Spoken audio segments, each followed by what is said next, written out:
அஸ்ஸலாமு அலைக்கும். ஏர்வாடி தர்கா காட்டுப்பள்ளி அசலேருந்து பேசுகிறேன். இந்த இருக்கார் இவர் எனக்கு ரொம்ப காலமாக தெரியும். அண்ணன் மாதிரி இவருக்கு சொந்த பந்தம் யாருமே கிடையாது. அனாதை உள்ளவர். இவருக்கு கேரளா இருந்து ஆந்திரா இருந்தால் வர்றாங்க. சோத்தையும் கறியும் மீன் கறியும் கொடுத்துட்டு போயிடுறாங்க, காசையும் கொடுத்துட்டு போயிடுறாங்க. இவரை பராமரிப்பு பண்ணணும். ஒரு ஆஸ்பத்திரிக்கு ஏற்றி விட்டால் அவர் கூட இருந்து 10 நாளைக்கு இருந்து பராமரிப்பு ஆஸ்பத்திரியை பார்த்து கூட்டு வந்து விடணும்.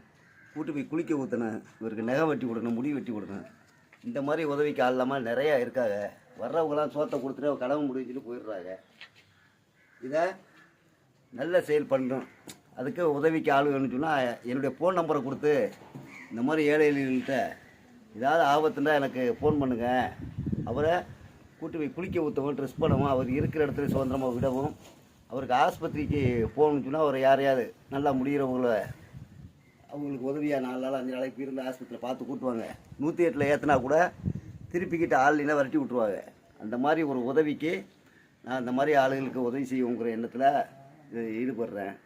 அவர் வந்துக்கிட்டு ரொம்ப காலமாக தெரியும். தம்பிங்கிற வார்த்தைக்கு ஒரு வார்த்தை சொல்ல மாட்டார். நான் ஒரு நல்ல மனிதன்ட்டு அவருக்கு தெரியும்.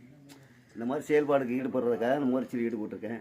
தீன்தாரியில் உங்களால் முடிஞ்ச உதவியும் எனக்கு செய்து தந்தீங்கன்னா இந்த மாதிரி பெரிய நன்மைகளை உங்களுக்கு பெற்றுத் தருவதற்கு தயாராக இருக்கேன். அஸ்ஸலாமு அலைக்கும் வரஹ்மத்துல்லாஹி வபரகாத்துஹு.